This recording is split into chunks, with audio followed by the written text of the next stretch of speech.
tal? ¿Cómo están? Es un gusto para mí saludarlos. Mi nombre es Germán Rojas, soy ingeniero electrónico de profesión y bueno, me apasionaba muchísimo la electrónica, pero por cosas de la vida nunca la ejercí. Hoy en día soy apasionado por la educación y el futuro de ella, y actualmente me desempeño como director global de servicios profesionales en OpenLMS. Espero que disfruten la presentación, disfruté mucho haciéndola y espero que ustedes también. La agenda, básicamente vamos a hablar de 4 elementos principales. Vamos a hablar de cuáles son los factores de disrupción, 5 escenarios que plantea la Holon IQ, que es una ONG que les comentaré, y los retos que tenemos, y además la adaptabilidad y otras habilidades para el futuro que debemos considerar. Vamos a hacer entonces, sobre los factores de disrupción, quiero que empecemos con un ejercicio. Y quiero que nos tratemos de analizar en los años 20 y quiero que se pongan en los zapatos de una persona que tiene 15 años, está terminando su colegio y está en los años 20 y escucha en la radio que por primera vez el hombre logra construir algo que va por los cielos y puede ser navegable para dirigirse de un punto a otro. Y vamos a poder volar como pájaros, ¿no? Entonces, con esa inspiración que tenemos, decidimos involucrarnos sobre la industria de aviación. Y 50 años más tarde, hacemos parte de una empresa que genera aviones de tipo Concorde, es decir, aviones que pueden ir hasta 3 veces la velocidad del sonido y pueden hacer que cientos de personas se movilicen de Nueva York a París en menos de 3 horas. Si usted en ese momento tiene 65 años, ¿cómo se imagina el futuro al año 2022? ¿No?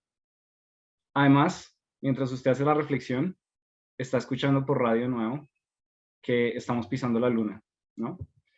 Seguramente la posibilidad o las posibilidades que empezamos a tener van a ser algo así, ¿no? Vamos a pensar en que van a haber autos voladores, vamos a colonizar distintos planetas, vamos a tener androides en medio de nosotros, robots que son asistentes para nosotros y nos ayudan con los quehaceres, entre muchas otras cosas.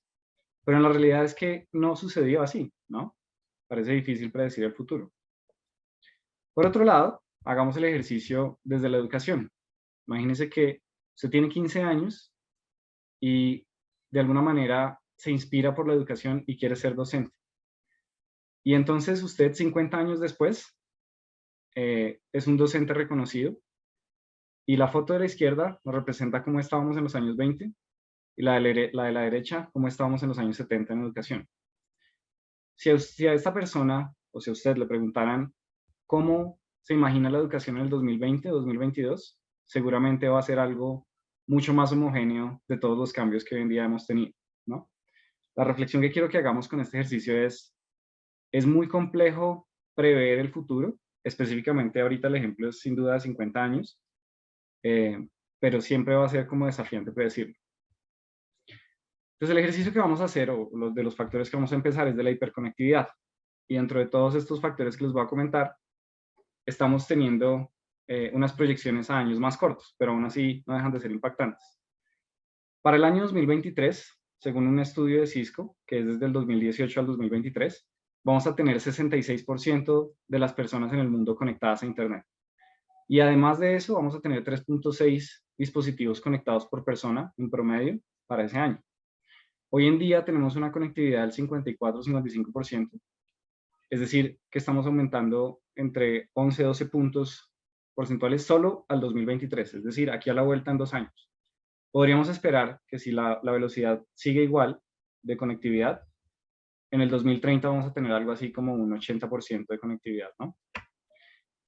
Habrán desafíos alrededor de esto, por ejemplo, los dispositivos conectados generarán basura electrónica, bueno, son temas que ameritarían otra presentación, pero por ahora estos datos lo que nos muestran es, hay unos factores de hiperconectividad que parecen no detenerse. Sobre el segundo es sobre los trabajos del futuro, y todos estos datos vienen del Foro Internacional de Economía, en donde plantean que para el 2025 vamos a tener 85 millones de trabajos desplazados completamente por tecnología.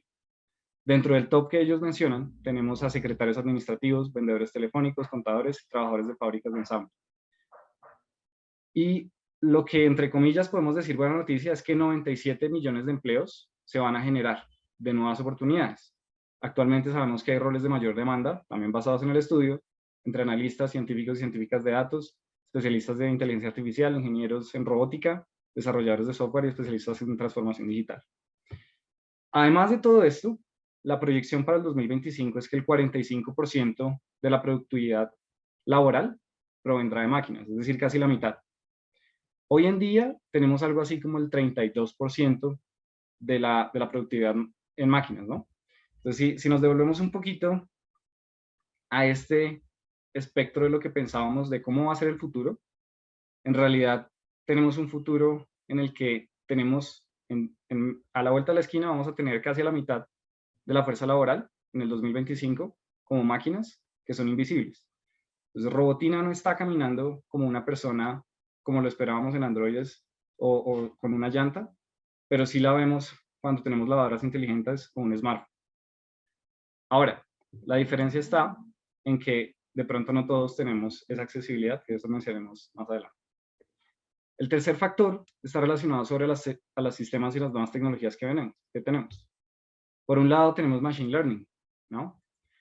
Machine Learning básicamente es la habilidad de computadoras o máquinas de tomar decisiones con datos e incluso poder predecir factores que pueden pasar. Es más, el estudio que les voy a mencionar ahorita del HolonIQ está basado en gran parte por Machine Learning. Y básicamente lo que hace Machine Learning es que entre más datos tengamos, entre más velocidad de cómputo, más precisos vamos a ser en las predicciones que vamos a poder tener. ¿Qué oportunidades nos trae el Machine Learning para la educación? Vamos a tener, por ejemplo, esquemas personalizados en los que cualquier persona va a poder tener caminos de aprendizaje a la medida y estos sistemas de Machine Learning van a ayudar a que las personas tengan su camino propio. Por otro lado tenemos blockchain, que blockchain está muy atado a criptomonedas y la gente normalmente los asocia directamente, pero es más importante el blockchain como tecnología que la misma criptomoneda, porque es que el blockchain nos permite una amalgama de alternativas y posibilidades en distintos mercados. Y lo que consiste es, nos permite tener sistemas que no tienen intermediación, no están centralizados y son completamente distribuidos para que las transacciones tengan además transparencia completa. Es decir, si yo hago una transacción de mi persona a otra, entonces esa transacción la van a ver todos los usuarios que están alrededor y va a ser una transparencia en las transacciones que va a ser muy importante. En educación ya estamos viendo esto. Por ejemplo, el MIT genera certificados educativos basados en blockchain. Es decir, sabemos que alguien que tenga un certificado lo puede validar con blockchain y es un sistema incorruptible, básicamente. Tenemos además realidad virtual. La realidad virtual es la tecnología que nos permite virtualizar experiencias.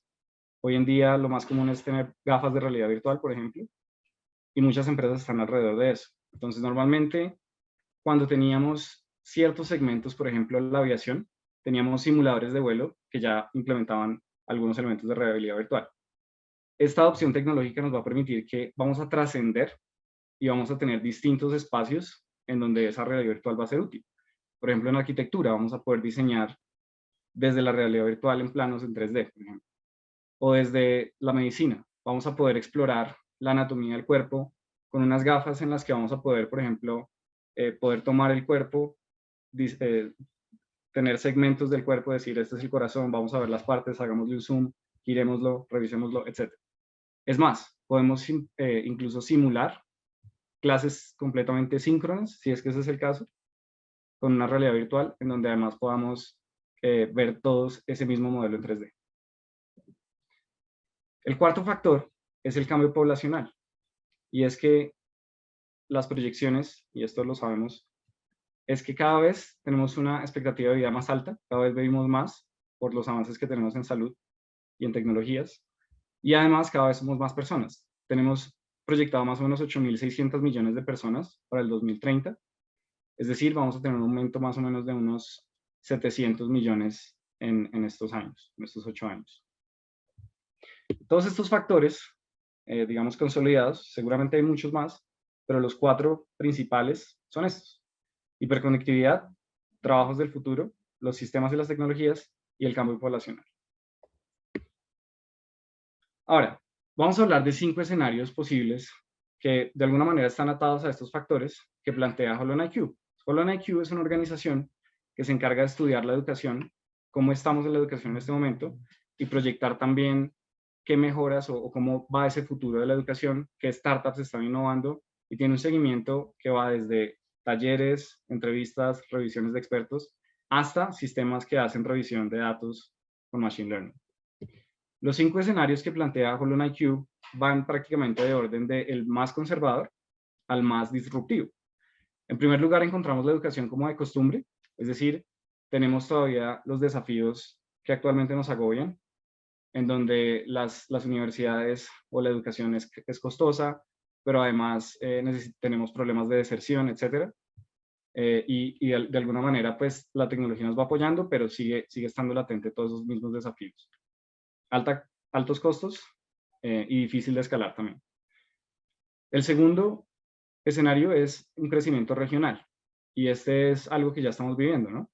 Entonces, en ese crecimiento regional, nosotros ya vemos alianzas de compañías en cada país, por ejemplo, o incluso en cada ciudad, que también tienen con universidades específicas, en donde los individuos pueden interactuar y desarrollar problemas o buscar soluciones a problemas reales.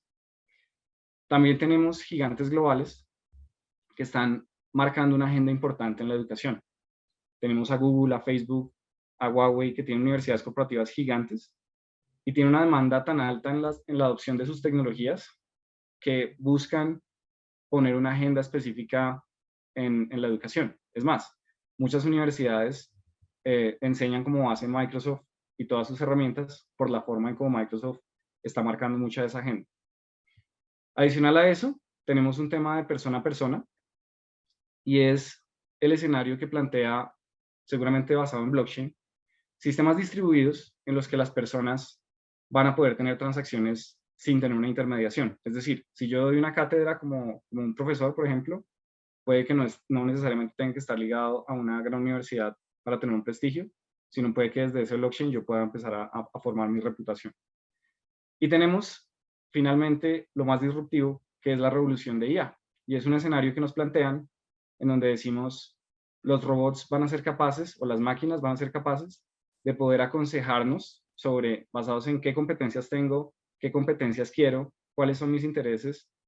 Las máquinas nos van a poder determinar, mira, mi recomendación es que estudies esto, hagas esto otro, si quieres lograr esto, trata de aprender esto de esta otra forma, porque ya sé que aprendes mejor viendo videos, por ejemplo, que leyendo artículos. Incluso si somos más atrevidos, podemos considerar que la revolución de IA puede llegar a un punto en donde los guías, incluso en el aprendizaje como instructores o tutores, pueden ser las mismas máquinas. Dentro de estos 5 escenarios, pues la HolonIQ dice, puede haber unos grises, pueden haber una combinación de muchos de estos, y de alguna manera podemos pensar que hay muchas de estas cosas que ya pasan, ¿no? Por ejemplo, Duolingo, Coursera, tienen ya mecanismos de Machine Learning en donde hay caminos personalizados de aprendizaje basados en eso, o sugerencias de intereses basados en tecnología. Vamos a hablar entonces un poco de los retos, y vamos a hablar primero con esta frase. El futuro ya está aquí, solo que no está distribuido equitativamente, ¿sí? Entonces, de alguna manera, si volvemos a este punto, nos vamos a encontrar en que muchos de estos escenarios están sucediendo de alguna forma, y nosotros lo que estamos buscando es cómo se empieza a distribuir más equitativamente, o por lo menos está llegando a otras regiones. El primer reto que tenemos está relacionado a la accesibilidad más allá de la conectividad, y es que en muchas ocasiones nosotros decimos, si llevamos un punto de red a un pueblo o a una locación rural, el gobierno dice, listo, tenemos al pueblo conectado. Y entonces, sí, potencialmente cualquier persona del pueblo puede conectarse. Pero el 90% de ellos, por ejemplo, necesita 40 minutos para entrar. Entonces, pues bueno, eso se vuelve un desafío en donde a la final, ¿qué tanta conectividad puede ser? ¿Qué tan eficientes podríamos ser si pudiéramos responder un correo cada 4 horas para desplazarnos a algún lugar, ¿no? Entonces, esa brecha digital sigue siendo un desafío grande que tenemos que seguir abordando, y nos falta sin duda rigor en las políticas públicas que garanticen a la Internet como un derecho humano. Entonces, si uno analiza un poco la accesibilidad, uno se pregunta, ¿qué ha pasado en otros lugares? O sea, ¿qué podemos hacer, no? Entonces, si llegásemos a poder tener incentivos en donde la industria invierta en poblaciones vulnerables, vamos a ser capaces de lograr avances como lo que sucedió en Chenchen.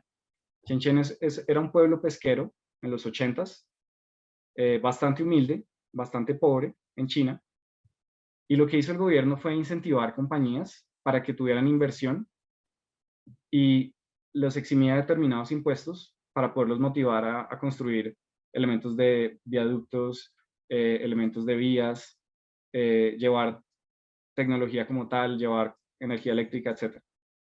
Y Shenzhen hoy en día es catalogado como el Silicon Valley de Asia, en donde de las empresas más grandes de China están ahí y es una ciudad futurista completamente. Y esto es solo el 2016, la ciudad sigue creciendo tremendamente. El otro desafío, que parece muy obvio y siempre lo mencionamos, pero nunca sobra mencionarlo, y es, existe demasiada corrupción. Y hay una luz de esperanza relacionada al blockchain, en donde deberíamos poder mitigar esa corrupción hasta donde más podamos, ¿no? Entonces, como les contaba, blockchain es una cadena que nos va a permitir tener visibilidad y transparencia sobre las transacciones. Si nosotros comenzamos a exigir a los gobiernos que empiecen a adoptar eso para llevar, por ejemplo, el erario público, tendríamos un seguimiento de, yo sé cómo mis impuestos están llegando a este lugar y sé cómo eso se está distribuyendo en obras sociales, en obras públicas, en obras de construcción civil, etc. El segundo, bueno, perdón, el tercer reto está relacionado a la personalización masiva. Y es que en esta revolución, en esta cuarta revolución, ya pasamos de estar pensando en lo que era una línea masiva de producción como lo hacía Ford, en donde la educación también era parte de eso y teníamos, a partir de unas cartillas, todos los docentes daban el mismo contenido. Hoy en día se nos exige, lo que vamos a esperar es que podamos masivamente tener algo personalizado sin que cueste pues, lo equivalente a tener a una persona full time dedicada a mí.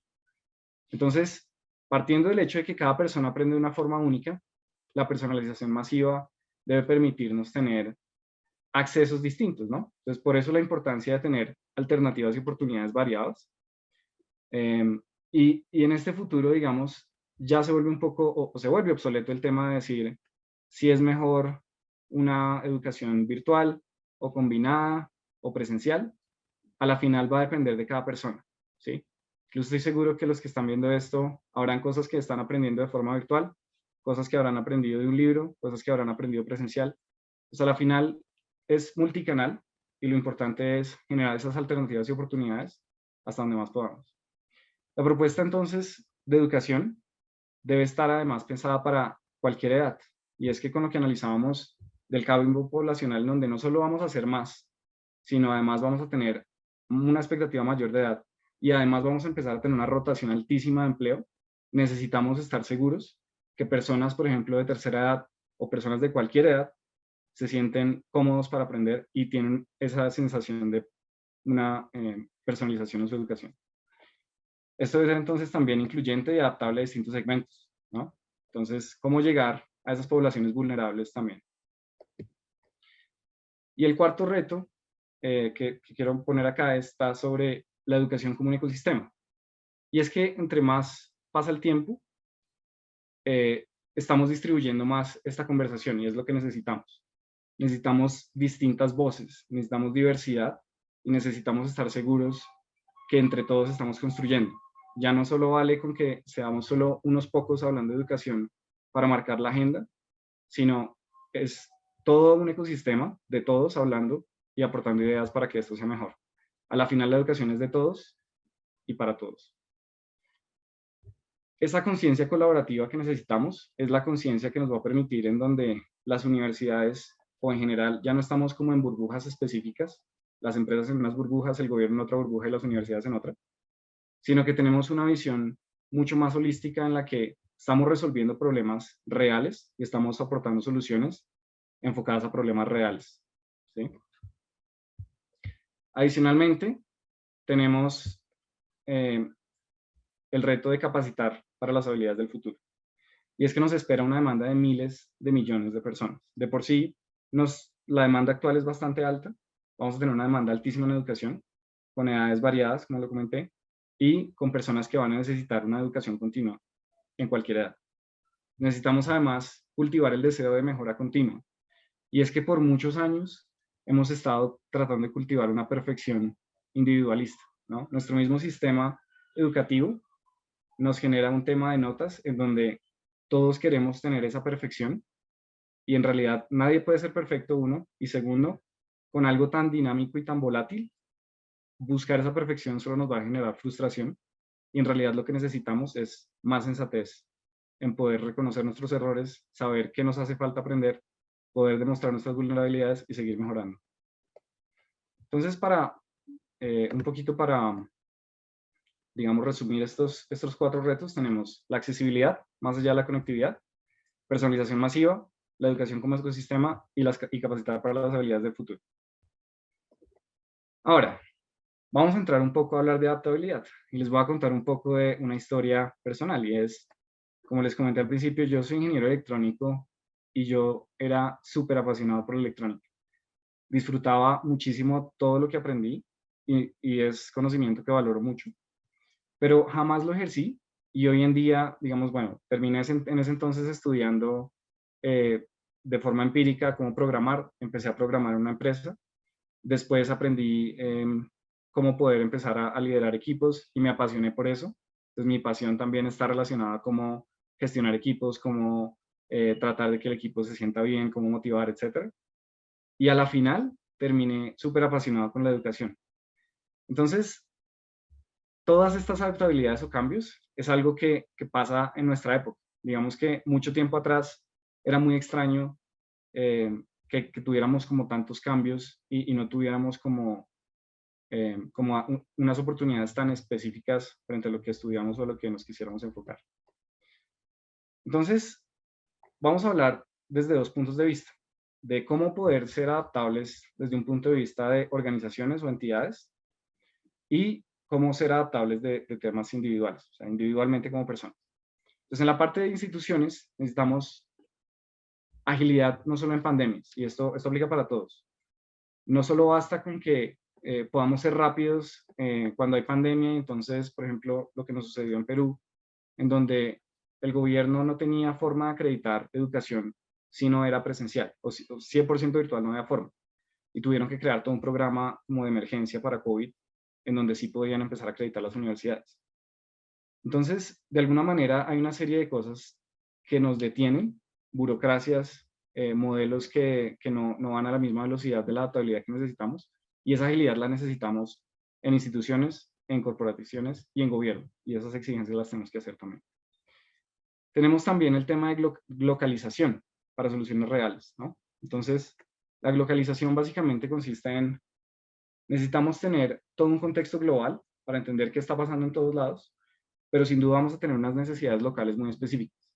Por ejemplo, las instituciones hoy en día se enfrentan al desafío de no solo competir con las universidades o instituciones locales, o colegios o instituciones locales, sino que hoy en día, con la forma en cómo estamos hiperconectados, hay una competencia global. Entonces, ¿cuál es la propuesta de valor de una institución hoy en día diferencial? Entonces, sin duda es la localización, porque conocemos qué problemas tenemos en nuestro contexto y cómo poderlos abordar. Y sin duda vamos a seguir con esa competencia global, pero más que una competencia, es el ecosistema que les mencionaba, en donde todos podemos contribuir con ideas para evitar repetir errores que ya sabemos que han sucedido y poder adaptar lo que mejor podamos hacia nuestros temas locales e incluso volverlo a enviar a ese tema global para que todos aprendan de ahí también. Necesitamos más mentalidad de experimentación y es que necesitamos permitirle a la gente fallar. Necesitamos poder permitirle a las personas que puedan tener problemas, desafíos, y está bien si se equivocan, está bien si tienen que mejorar ciertas cosas, pero lo importante es dar espacios de experimentación.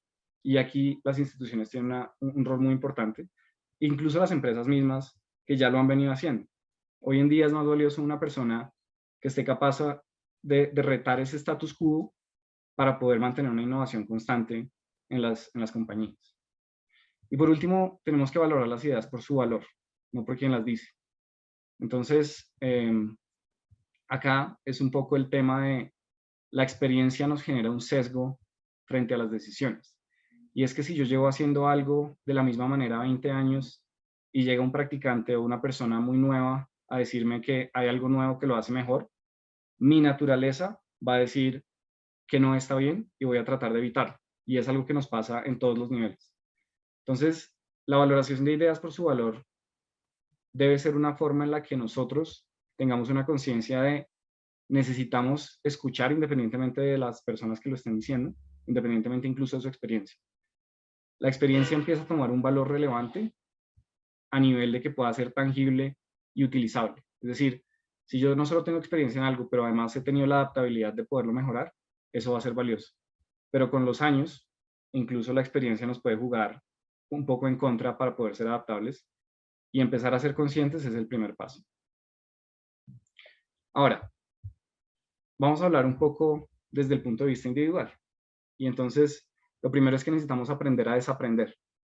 Entonces, no solo basta con aprender lo que hasta mi universidad o hasta mi colegio y ya.